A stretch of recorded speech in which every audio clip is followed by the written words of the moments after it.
Hello everyone, welcome back to chemistry Sangrah. My name is Diksha और आज हम शुरू करने जा रहे हैं अपने some basic concept of chemistry का नेक्स्ट लेक्चर। प्रीवियस लेक्चर अगर किसी ने नहीं देखे हैं तो पहले प्लीज आप उनको देखिए, क्योंकि उसमें आपको मोल कंसेप्ट से रिलेटेड बहुत इंफॉर्मेशन मिलेगी और जब तक आप मोल कंसेप्ट से रिलेटेड कनेक्ट नहीं कर पाएंगे तो स्टोइकियोमेट्रिक प्रॉब्लम आपको समझ में नहीं आने वाली है। तो it is highly requested to you कि सबसे पहले आप कुछ नहीं तो मोल कंसेप्ट को जरूर पढ़कर आए। मेरे चैनल पर आपके पास प्लेलिस्ट दी हुई है। तो आइए शुरू करते हैं हम अपना next lecture, that is your stoichiometric problems. Stoichiometric problem में अगर हम बात करें तो हम सबसे पहले बात करेंगे अबाउट द केमिकल इक्वेशंस की। तो बेसिकली अगर आपसे बोला जाए कि व्हाट इज केमिकल इक्वेशन, तो प्रीवियस क्लास में आप पढ़कर आए हो 10th क्लास में कि केमिकल इक्वेशन क्या होता है, कि it is a brief representation of chemical change in terms of symbol फॉर्मूले ऑफ द सब्सटेंस। यानी कि अगर आप कोई भी एक एक्सप्रेशन लिख रहे हैं और उसका चेंज दिखा रहे हैं, केमिकल चेंज किसकी मदद से, with the help of the formulae symbols, then it will be known as your chemical equations. ठीक है, just like I am just writing it out कि C+O2 से बन रहा है CO2। So it means what, this is the chemical equation. क्यों? क्योंकि यहाँ पर हमारे पास इन सब का हम क्या यूज कर रहे हैं, सिंबल यूज कर रहे हैं। तो this symbol indicates that this is the chemical equation. जिसमें आप अगर इधर वाली साइड की बात करते हैं, then it will be your reactants, इसको हम रिएक्टेंट बोलते हैं, and this side will be known as your product. Okay, अब बेसिकली केमिकल इक्वेशन लिखने के लिए क्या क्या चीजें इसेंशियल हैं, क्या क्या चीजें जरूरी होनी चाहिए, तो वो हम चीजों की बात कर लेते हैं। जिसमें कि सबसे पहली चीज है कि आपकी जो केमिकल इक्वेशन है वो कंसिस्टेंट होनी चाहिए और एक्सपेरिमेंटल फैक्ट से रिलेटेड होनी चाहिए। ठीक है, नेक्स्ट ये कैसी होनी चाहिए, बैलेंस्ड होनी चाहिए। इट इज वेरी नेसेसरी कि आपकी जो भी केमिकल इक्वेशन है ये बैलेंस्ड रहे, यानी कि आप यहाँ पर number of the atoms in the reactant side of each element other and number of the atoms of the each element in the product side that must be your equal. Okay, number third बात करते हैं, ये molecular होनी चाहिए। Molecular से मतलब क्या है, जैसे मान लीजिए आपको कार्बन मोनोऑक्साइड बनाना है, ठीक है, तो आपको पता है कि कार्बन मोनोऑक्साइड बनाने के लिए हमें एक C की जरूरत है और एक O की जरूरत है। तो आप ऐसा नहीं कर सकते कि C को C लें और O को A को लें और यहाँ से कार्बन मोनोऑक्साइड बना लें, नहीं, हमको उनकी मॉलिक्यूलर फॉर्म लिखनी पड़ेगी। मॉलिक्यूलर फॉर्म का मतलब क्या है कि अगर कोई भी एलिमेंट अपनी यूनिवर्स में यानी कि फ्री स्टेट में किस तरीके से एग्जिस्ट करता है। अगर हम कार्बन की बात करें तो कार्बन तो सही है कि कार्बन इसी फॉर्म में एग्जिस्ट करता है, लेकिन ऑक्सीजन की बात करें तो oxygen must be exist in, जो ऑक्सीजन है वो किस फॉर्म में एग्जिस्ट करती है, O2 फॉर्म में। तो आप ऐसा नहीं कर सकते कि O2 में से A को ले लें और यहाँ पर कार्बन मोनोऑक्साइड बना दें, नहीं, आपको उसकी मॉलिक्यूलर फॉर्म लेनी पड़ेगी। अगर आपको इसका एक मॉलिक्यूल एक एटम चाहिए तो you have to use the balancing concept. Balancing concept को यूज करो, वहां से आप क्या करिए, इनकी स्टोइकियोमेट्रिक को चेंज कर आपको जो भी प्रोडक्ट बनाना है वो प्रोडक्ट के अकॉर्डिंग आप नंबर ऑफ एटम्स ले सकते हैं। Is that clear? तो ये हमारे पास क्या, कि केमिकल इक्वेशन के लिए क्या क्या चीजें हमारे पास जरूरी होती है। नेक्स्ट बात करते हैं कि केमिकल इक्वेशन क्या क्या रिप्रेजेंट करती है। ठीक है, अगर हम बात करें केमिकल इक्वेशन की, तो केमिकल इक्वेशन की मदद से हम बता सकते हैं कि कितने number of the reactant and product species हैं उसमें। ठीक है, दूसरी बात, आपको नंबर ऑफ मोल्स के बारे में इंफॉर्मेशन देती है। ठीक है, कि किसी भी मॉलिक्यूल के कितने नंबर ऑफ मोल यूज हुए हैं। नेक्स्ट आपको मासेस के बारे में इंफॉर्मेशन देती है, रिएक्टेंट और प्रोडक्ट के किसके बारे में, मासेस के बारे में इंफॉर्मेशन देती है। ठीक है, कि अगर एक मोल यूज हुआ है तो एक मोल का कितना मास हमारे पास का यूज हुआ होगा, या 2 मोल यूज हुए तो उसका कितना मास यूज हुआ होगा। ये ऑलरेडी मैं आपको मोल कंसेप्ट में बता चुकी हूँ कि अगर मोल दिए then how you will find the mass of that substance. ठीक है, नंबर नेक्स्ट आपको वॉल्यूम के बारे में भी इंफॉर्मेशन देती है कि प्रोडक्ट और रिएक्टेंट साइड में relative number of the volume कितने यूज्ड हुए हैं। ठीक है, तो ये केमिकल इक्वेशन हमको इन सब चीजों के बारे में इंफॉर्मेशन देती है। नेक्स्ट अब हम देखते हैं कि अगर हमें कोई भी इक्वेशन दी हुई है और उसे हमें रीड करना है इन terms of molecules, moles, volume then or mass, then how we are going to just name that reaction, कैसे उसको रीड करेंगे। तो आइए देखते हैं। जैसे सपोज करिए आपके पास ये एक रिएक्शन दी है, CH4 गैसेस से ये रिएक्ट कर कर इतना बना हुआ है, हमने इसे बैलेंस कर लिया। बैलेंस करने के बाद इनकी स्टोइकियोमेट्री देखिए, ये इनकी स्टोइकियोमेट्री है 1, यानी कि इसका 1 मोल यूज हुआ है, इसका 2 मोल यूज हुआ है, इसका ये सारी चीजें हमने बैलेंस कर चुकी है। अब इस इक्वेशन को यूज करते हैं in terms of molecule. Molecule के टर्म में अगर मैं आपको कहूँ इसे रीड करना है, then you will know this very well कि यहाँ पर मीथेन का एक मॉलिक्यूल यूज हुआ है। कितना मॉलिक्यूल यूज हुआ है? एक मॉलिक्यूल यूज हुआ है, क्योंकि इसकी स्टोइकियोमेट्री 1 है। अगर ऑक्सीजन की बात करें तो इसके 2 मॉलिक्यूल यूज हुए हैं। कार्बन की बात करें तो अगेन इट इज 1, क्योंकि इसके आगे कुछ नहीं लिखा तो हम इसकी स्टोइकियोमेट्री 1 मान लेते हैं। इसके आगे अगेन आपके पास 2 लिखा हुआ है, तो इसकी स्टोइकियोमेट्री क्या है? 2 है, यानी कि 2 molecules है। Now how you are going to just read this? You have to read like one molecule of the methane react with 2 molecule of oxygen to form 1 molecule of carbon dioxide and 2 molecule of water. Clear हुआ? How you are going to read this? 1 molecule of methane, CH4 is methane, react with 2 molecule of what? Oxygen to form 1 molecule of carbon dioxide and 2 molecule of water. Okay, so this is the way to read the equation in terms of the molecules. Now we are just reading this equation in terms of mole, and अगर हम मोल की बात करें तो आगे जो लिखा हुआ है stoichiometry, this represent the number of moles. तो यहाँ पर अगर हम बात करें तो यहाँ पर आपका मीथेन का कितना मोल यूज हुआ है? 1 मोल यूज हुआ है। ऑक्सीजन का सिमिलरली 2 मोल यूज हुआ है। कार्बन डाइऑक्साइड का यहाँ पर 1 मोल यूज हुआ है एंड वाटर का यहाँ पर 2 मोल यूज हुआ है। तो how you are going to read that कि 1 mole of methane react with 2 mole of oxygen to form 1 mole of the carbon dioxide and 2 mole of the water. Is that clear? Okay, now we are going to read in terms of the mass. Mass के terms में बात करें तो मैं अगर इस equation को आपको mass के terms में बोलूं तो आपको पता है कि 1 मोल मीथेन का मास कितना होगा? आपको पता है कि भाई 1 मोल जो होता है 1 मोल वो उसके ग्राम एटॉमिक मास के बराबर होता है, चाहे मॉलिक्यूल हो, एटम हो, या फिर उसका मतलब मॉलिक्यूल और एटम की बात की जाती है। तो 1 मोल अगर उसके ग्राम एटॉमिक मास के बराबर है, now what is the terms that we use in terms of the mass? तो 1 मोल अगर मीथेन है तो मींस 1 मोल मीथेन मतलब उसका मास कितना होगा? अगर आप यहाँ पर कैलकुलेट करेंगे तो इसका मास आपको पता चलेगा। Let me going to erase this. Okay, now just read this question in terms of the mass. So 1 mole methane का मास हो जाएगा 16 ग्राम, बिकॉज कार्बन का 12 है और 4 16 हो गया। ऑक्सीजन की बात करें 2 मोल की तो एक ऑक्सीजन का मास होता है 62, सॉरी 1 ऑक्सीजन का मास होता है आपके पास 16, तो यहाँ 2 ऑक्सीजन मीन 32, और 32 का अगर 2 से मल्टीप्लाई करेंगे then it will be your 64, तो this will be your 64 gram. Carbon dioxide 1 mole है, मींस 44। वाटर का 1 मोल का मास कितना होता है? 18 ग्राम होता है। यहाँ पर 2 मोल यूज किए हैं तो it will be your 36। Okay, then it will be your 36। So how you are going to read this equation?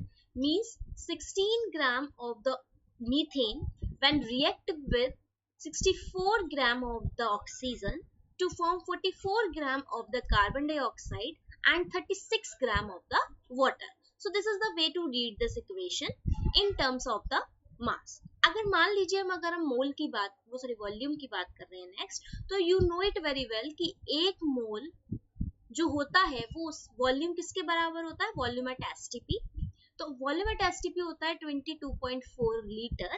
So you can write it down in the terms of the volume as well कि 1 mole है तो यानी कि ये 22.4 litre होगा, यहाँ 2 मोल है तो यानी कि 44.8 लीटर होगा। सिमिलरली यहाँ पर आपके पास होगा 22.4 litre, this is also 2 mole, this is 44.8 litre. This is very necessary कि आपकी जो भी इक्वेशन है दैट मस्ट बी बैलेंस्ड होनी चाहिए, ठीक है। तो आपने इस इक्वेशन को रीड करा in terms of the volume, तो how you are going to read that कि 22.4 liter of the methane when react with 44.8 liter of the oxygen to form 22.4 liter of the carbon dioxide and 44.8 liter of the water. So this is the way to read the equation in terms of molecules, mole, mass and volume, ठीक है। Similarly you can also read this equation in terms of the number of atoms and number of atoms के terms में भी use कर सकते हो। So I hope आपको ये समझ में आया होगा कि इक्वेशन को हम किस तरीके से रीड करते हैं, ठीक है।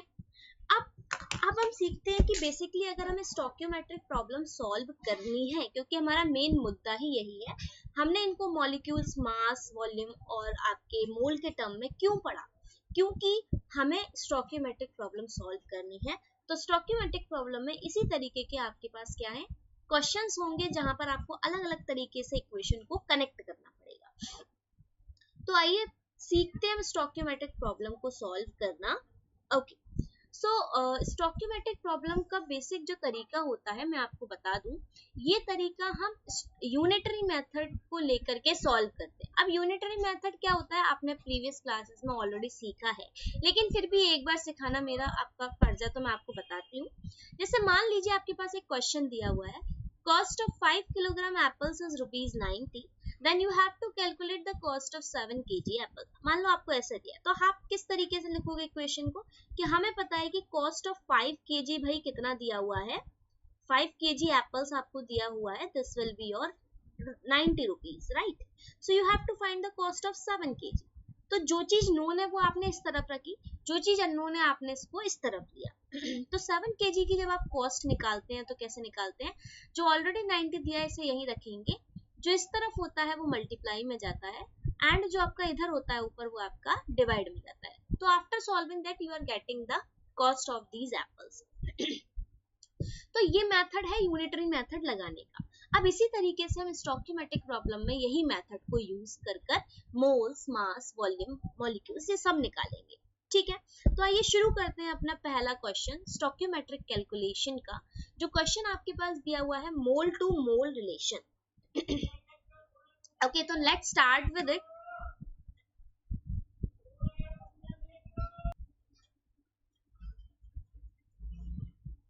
Okay, so now moving to our stoichiometric calculation.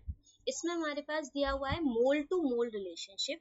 अगर हमें मोल से मोल निकालने हैं तो उस क्वेश्चन को हम कैसे सॉल्व करेंगे। जस्ट अज्यूम वन क्वेश्चन कि हमारे पास दिया हुआ है how many moles of nitrogen are needed to produce the 8.2 moles of ammonia by reaction with hydrogen। देखो अगर ऐसा क्वेश्चन कभी भी दिया हो तो सबसे पहले आप बैलेंस्ड केमिकल इक्वेशन लिखो कि नाइट्रोजन जब रिएक्ट करेगा हाइड्रोजन से तो बनेगा क्या, अमोनिया बनेगा, ठीक है, हमारे पास बनेगा अमोनिया। अब सबसे पहले इक्वेशन लिखी, इक्वेशन लिखने के बाद हमारी नेक्स्ट रिस्पॉन्सिबिलिटी है we have to balance it. तो बैलेंस करेंगे तो यहाँ हमने 2 लगाया, यहाँ हमने 3 लगाया, तो ये बैलेंस हो गई।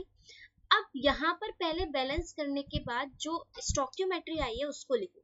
यहाँ इसकी स्टोइकियोमेट्री 1 है, इसकी स्टोइकियोमेट्री 3 है और इसकी स्टोइकियोमेट्री 2 है। अब आपको पता है कि स्टोइकियोमेट्री हमें क्या बताती है, नंबर ऑफ मोल्स के बारे में इंफॉर्मेशन देती है। तो हम कह सकते हैं यहाँ पर अगर इस इक्वेशन को रीड करें, प्रीवियसली सिखाया आपको कि 1 मोल नाइट्रोजन का रिएक्ट करता है 3 मोल हाइड्रोजन से और बनाता क्या है, 2 मोल अमोनिया बनाता है। तो अब आपसे पूछ रहा है कि how many moles of nitrogen are needed to produce 8.2 moles of ammonia, यानी कि अब कितने मोल आपको चाहिए नाइट्रोजन के कि 8.2 मोल अमोनिया का मिल जाए। तो यानी कि 8.2 मोल अमोनिया दिया हुआ है, इससे पूछ रहा है नाइट्रोजन कितनी मिलेगी। जो जो आपके पास मॉलिक्यूल्स दिए हैं उनके बारे में हम इंफॉर्मेशन लिखेंगे। हमें पता है इनिशियली कि 2 मोल अमोनिया से हमको कितना मोल नाइट्रोजन मिल रहा था, we get 1 mole of nitrogen, yes और नो, क्योंकि नाइट्रोजन का 1 मोल था। अब कितने मोल से पूछ रहा है आपको, 8.2 मोल से। तो what we are using that, unitary concept को यूज कर रहे हैं, तो कितना बनेगा, 1 ऐसे ही लिखा जाएगा, 8.2 को हम यहाँ लिखेंगे और जो इधर लिखा हुआ है इसको नीचे लिखेंगे, तो we are getting 4.1 mole. So how many mole of the nitrogen will be produces? It will be of 4.1 mole. Clear हो गई इतनी बात? ठीक है, इसी के बेस्ड हम नेक्स्ट क्वेश्चन पे चलते हैं। क्वेश्चन हमारे पास दिया हुआ है, how many moles of iron can be made from Fe2O3 by use of 16 mole of the carbon monoxide in reaction। सबसे पहले आप चेक करो कि क्या ये इक्वेशन लिखी है बैलेंस्ड है या नहीं है। यहाँ पर 2 Fe के आयरन है, सॉरी आपसे पूछ रहे हैं कि Fe कितनी बनेगी, ठीक है, ओके। सबसे पहले ये इक्वेशन थोड़ी सी गलत है, इसको सही कर लेना भाई।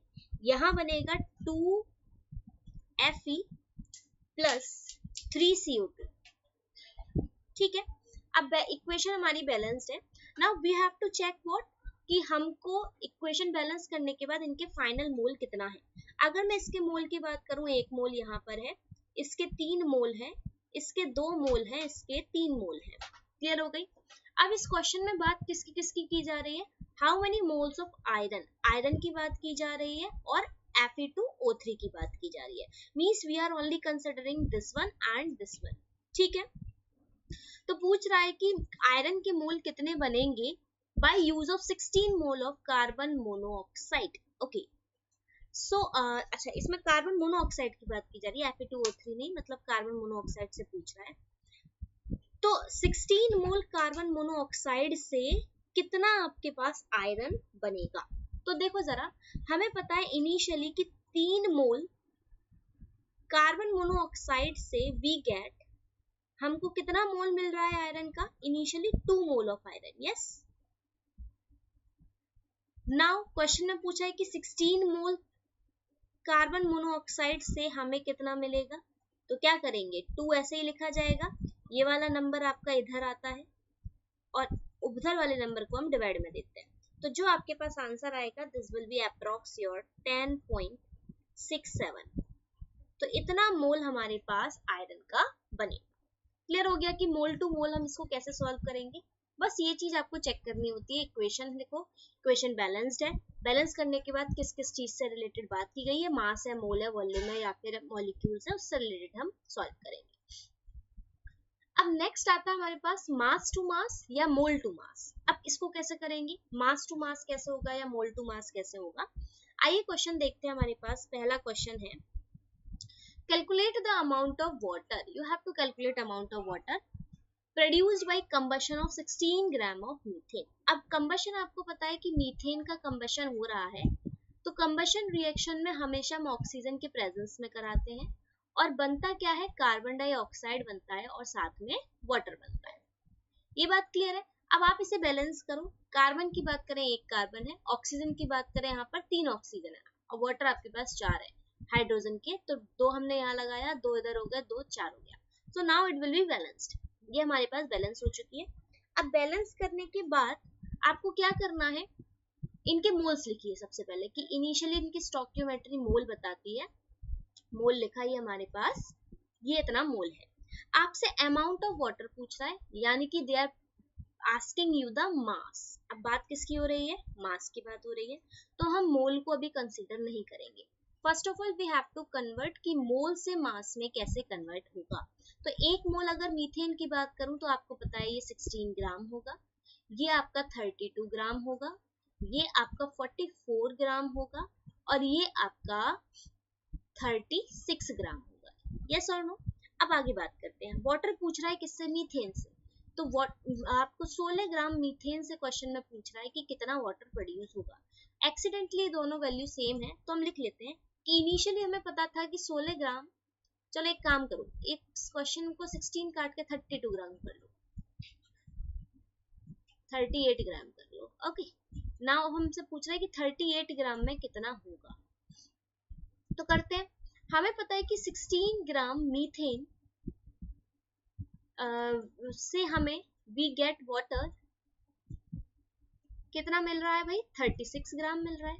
तो हमसे पूछ रहा है 38 ग्राम से कितना मिलेगा, तो 38 ग्राम से निकाल लो, 36 मल्टीप्लाई बाई 38 अपॉन 16, ठीक है। तो ये कट जाएगा 16 से, 2 8 जा 16, 2 से कट गया कितना 19, 2 से कट गया 4, 2 से कट गया 18।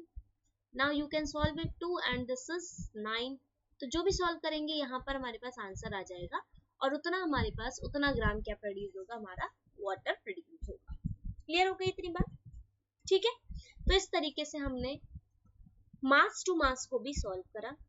अब नेक्स्ट क्वेश्चन हमारे पास है, how many moles of methane are required to produce 22 gram of carbon dioxide after combustion. ठीक है, सेम पहले कंबशन रिएक्शन लिख लेते हैं, अब मोल्स पूछा गया है ना, ये चीज याद रखना। पहले रिएक्शन लिखो कि CH4 है, मीथेन का कंबशन कराया गया है, कंबशन कराने के बाद आपको मिला CO2 और साथ में मिला वाटर। इक्वेशन बैलेंस करेंगे, तो बैलेंस करने के बाद हमारे पास यहाँ पर आएगा, दिस विल बी योर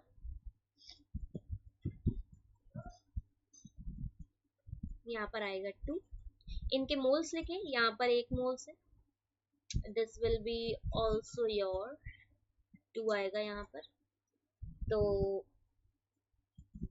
यहाँ हो जाएंगे 2 मोल्स, यहाँ हो जाएगा आपके पास कितना 1 mole, this will be also your 2 mole. तो नाउ ये आपके पास मोल्स आ गए। अब आप क्या करिए, यहाँ पर मोल्स के बाद मोल और मास का रिलेशन पूछा है, तो पहले हम क्या कर लेते हैं, थोड़ा सा बात करते हैं मास की, कि हमें पता है यहाँ का 16 होगा, यहाँ का 32 होगा, यहाँ का सॉरी 32 नहीं, यहाँ 64 होगा, यहाँ 64 ग्राम होगा, यहाँ पर 44 ग्राम होगा, यहाँ पर 38 ग्राम होगा। तो अब जरा ध्यान से देखो, पूछ रहा है आपसे how many mole of methane are required to produce 22 gram of CO2। हमें पता है कि हमारे 44 ग्राम से मीथेन का कितना मोल होता है भाई, 1 मोल होता है, हाँ या ना। तो हम लिख सकते हैं कि from 44 gram of carbon dioxide we get methane, कितना मिल रहा है, 1 मोल मिल रहा है। तो आपसे पूछ रहा है 22 ग्राम से कितना मिलेगा, तो निकाल लीजिए यूनिटरी मेथड को यूज कर 1 मल्टीप्लाई बाय 22 अपॉन 44, सॉल्व करेंगे तो आएगा 0.5 मोल। तो इस तरीके से हमने यहाँ पर क्या करा, यूनिटरी मेथड को इन टर्म्स ऑफ मोल मास दोनों के टर्म्स में हमने यूज किया हुआ है। अब आता है हमारे पास मास वॉल्यूम और मास वॉल्यूम या वॉल्यूम वॉल्यूम, ठीक है, दोनों मोल वॉल्यूम के रिलेटेड में बात करते हैं। नेक्स्ट क्वेश्चन हमारे पास है, calculate the amount of KClO3 need to supply oxygen for burning 112 litre of carbon monoxide gas at NTP। ठीक है, आपसे पूछ रहा है कि कितनी अमाउंट ऑफ KClO3 आपको चाहिए to supply sufficient oxygen for burning इतना litre of carbon monoxide gas. तो हमें पता है कि KClO3 को जब ऑक्सीजन के साथ बर्न किया जाएगा, उससे पहले हम क्या करते हैं, कार्बन मोनोऑक्साइड को आपने ऑक्सीजन के साथ बर्न किया, बर्न करने के बाद आपके पास बना कार्बन डाइऑक्साइड। क्लियर है इतनी बात। तो यहाँ पर इसका कितना मोल है, 1 मोल है, यहाँ इसका हाफ मोल है, यहाँ इसका 1 मोल है, ठीक है। तो सबसे पहले अगर इसका 1 मोल है तो वी कैन से 22.4 लीटर आपके पास वॉल्यूम है, राइट और नॉट। तो हमें पता है कि ऑक्सीजन की बात करें तो 22.4 लीटर से ऑक्सीजन का कितना प्रोड्यूस हो रहा है भाई, 0.5 मोल हो रहा है।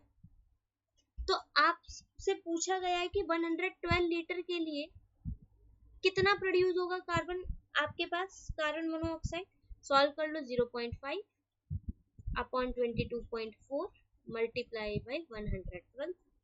सॉल्व करोगे तो ये आएगा 2.5 मोल अप्रॉक्स। ठीक है कि भाई हमें पता चल गया कि यहाँ पर हमारे पास ऑक्सीजन का कितना मोल निकल कर आया है, पर हमसे ऑक्सीजन नहीं पूछ रहा है, अमाउंट ऑफ KClO3 पूछ रहा है। Now how you are going to do this? आपको पता है कि KClO3 जब भी बर्न होगा तो क्या बनाएगा, एक तो KCl बनाएगा, साथ में ऑक्सीजन रिलीज करेगा। ठीक है, इसको बैलेंस करो, आपने इसे बैलेंस कर दिया। ठीक है, तो अब आप KClO3 और ऑक्सीजन की बात कर रहे हैं, तो सबसे पहले यहाँ इसका 2 मोल है, यहाँ इसका 3 मोल है। ठीक है, तो 2 मोल की बात करें तो इसका मास कितना आएगा? पोटेशियम का मास होता है 39, Cl का होता है 35.5, ऑक्सीजन का होता है 16, तो 3 into 16। तो सॉल्व करोगे 1 मोल का मास आपके पास निकल कर आएगा 245, सॉरी 1 मोल का जो भी मास निकल कर आया उसका 2 से मल्टीप्लाई कर दो, तो सॉल्व करेंगे यहाँ आएगा 245 ग्राम। ओके, और ये हमारे पास कितना है, 3 मोल ऑक्सीजन का मास कितना होगा, जो भी हमें इसके उससे मतलब नहीं है, मास से मतलब नहीं है। तो now you are going to use that कि आपसे पूछ रहा है क्वेश्चन में कि कितनी अमाउंट ऑफ KClO3 यहाँ पर प्रोड्यूस होगी, तो यू आर अब इससे लिख सकते हैं कि भाई हमारे पास जो ऑक्सीजन प्रोड्यूस हुआ था वो 2.5 मोल था, तो इनिशियली में पता चल रहा है कि 3 मोल ऑक्सीजन से 2 मोल KClO3 बन रहा है, तो from 3 mole of oxygen we get KClO3 कितना मोल है, 2 मोल है। 2 मोल यानी कि यू कह सकते हो कि 245 ग्राम है। तो अब आपको बताना है कि 2.5 मोल से कितना बनेगा, ऑक्सीजन से KClO3 कितना बनेगा। तो 245 मल्टीप्लाई बाई 2.5 अपॉन 3। ठीक है, सॉल्व करेंगे जो भी आएगा आंसर, मान लो 204.16 ग्राम इतना आपके पास क्या आएगा, KClO3 निकल कर आने वाला है। ठीक है, तो आई होप समझ में आया। ठीक है, लास्ट क्वेश्चन हमारे पास है अच्छा ठीक है, तो अब ये क्वेश्चन मैं आपको होमवर्क देती हूँ, वॉल्यूम टू वॉल्यूम आप खुद करके लाएंगे और इसका आंसर कमेंट बॉक्स में टाइप करेंगे। आई होप आपको इस पूरे लेक्चर में सारी चीजें समझ में आई हूँ। अगर किसी भी चीज में आपको डाउट है तो you can just right it down in the comment box, और इस क्वेश्चन को जरूर ट्राई करेंगे क्योंकि ये क्वेश्चन आपको बहुत सारी चीजें सिखाएगा, आपको वॉल्यूम टू वॉल्यूम कैसे करना है। ठीक है, तो आज के सेशन को हम यही एंड करते हैं। Thank you very much for watching it, please like and share subscribe it. Thank you everyone.